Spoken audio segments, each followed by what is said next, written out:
Où est ma fille? Retrouvez-la! Justice! Les cris résonnent dans les ruelles de Marrakech. Et la terreur a un nom, Al-Msfioui. Dans notre dernier épisode, nous avons découvert comment 36 jeunes filles ont mystérieusement disparu dans la rue de la Médina. Et aujourd'hui, nous allons plonger dans l'esprit d'un monstre. Je m'appelle Reem Boursemi et je vous raconte la suite de l'affaire Msfioui, le Jack l'éventreur de Marrakech. Mais avant de poursuivre notre récit, je dois vous faire une confidence. Les informations que je m'apprête à partager sur la vie de Msfioui sont issues de sources datant de la fin du 19e siècle et du début du 20e. Des récits parfois contradictoires, transmis à travers le temps, et qui ne bénéficient pas toujours de la rigueur documentaire que l'on exigerait aujourd'hui et que j'exige pour ce podcast. Ces éléments biographiques, bien que plausibles et cohérents avec ce que nous savons de l'époque, doivent être considérés avec une certaine prudence.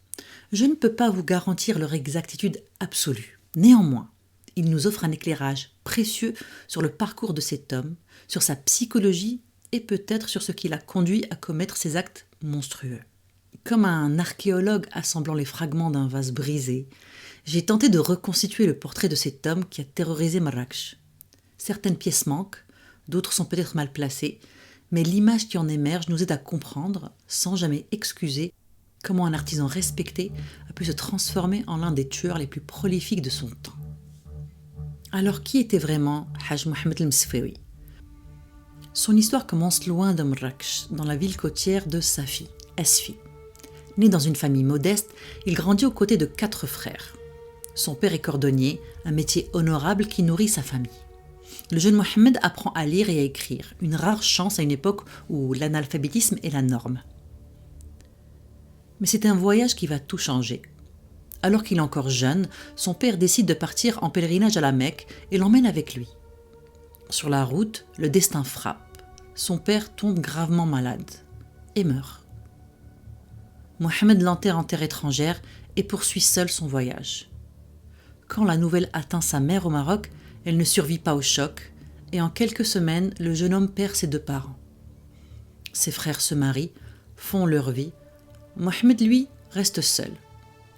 C'est alors qu'il décide de s'installer à Marrakech. Dans la Médina, il trouve une maison abandonnée avec un petit atelier, le loyer modeste, l'emplacement parfait. Il y a même un vieux puits à sécher dans la cour. Ce puits, qui deviendra plus tard le tombeau de ses victimes. Al-Msfioui s'établit comme cordonnier, mais son éducation lui ouvre d'autres portes. Il devient donc écrivain public, rédigeant lettres et documents pour les illettrés. Son commerce prospère, les gens le respectent, l'appellent Hajj, en référence à son pèlerinage.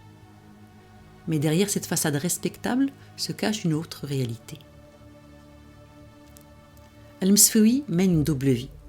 Derrière sa façade d'homme pieux et respecté se cache un homme avide, obsédé par l'argent et les richesses. Les bijoux en or que portent les femmes de bonne famille attirent particulièrement son attention. C'est alors qu'il rencontre Rhala. À 75 ans, Rhala est une figure connue de Marrakech. Une femme qui arrange les mariages, trouve du travail aux jeunes filles, aide les familles dans le besoin. Et pendant des années, elle a tissé sa toile dans la Médina, créant un réseau de contacts et de confiance. Cette position privilégiée, cette réputation de femme serviable, elle en a fait son arme la plus redoutable. Parce que qui se méfierait d'une grand-mère bienveillante? Comment se sont-ils rencontrés? Comment sont-ils devenus complices? Et comment Al-Msfioui a-t-il su qu'il pouvait confier ses sombres desseins à cette vieille femme? Et elle? Qu'est-ce qui l'a poussé à accepter de conduire ces jeunes filles à la mort? Ces questions resteront à jamais sans réponse, enfouies dans la poussière de l'histoire. Ce que l'on sait, c'est que leur association est devenue une mécanique mortelle d'une efficacité terrifiante. Rhala, fine manipulatrice, adapte son approche selon ses victimes.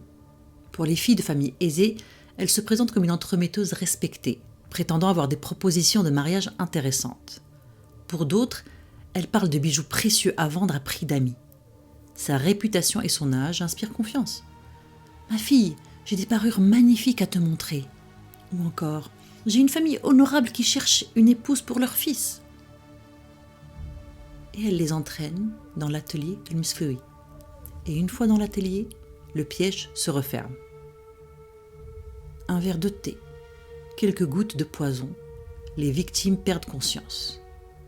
Al-Msfioui les étrangle alors pour éviter que leurs cris n'alertent les voisins. Il les dépouille de leurs bijoux, de leurs vêtements. Rien dans l'histoire ne nous dit s'il viole leur corps, mais il les décapite. Et les corps disparaissent dans le puits. Pendant des mois, ce manège macabre continue. 36 jeunes filles, 36 vies brisées, 36 familles détruites. Jusqu'à Zineb, la fille du boucher, 16 ans, l'unique fille d'une famille influente. Son père, contrairement aux autres, refuse de se taire. Il remue ciel et terre pour la retrouver. Et c'est là que Rhala commet une erreur. Parce que le père interroge tout le monde. Et il interroge tout le monde plusieurs fois.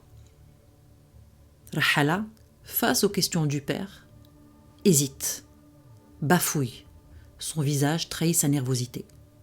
Le père comprend tout de suite. Il tend alors un piège à la vieille femme, lui fait croire qu'il a des bijoux à vendre.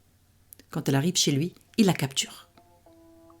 Sous la menace, Rhala avoue tout. Le responsable, c'est Haj Mohamed el-Msfioui.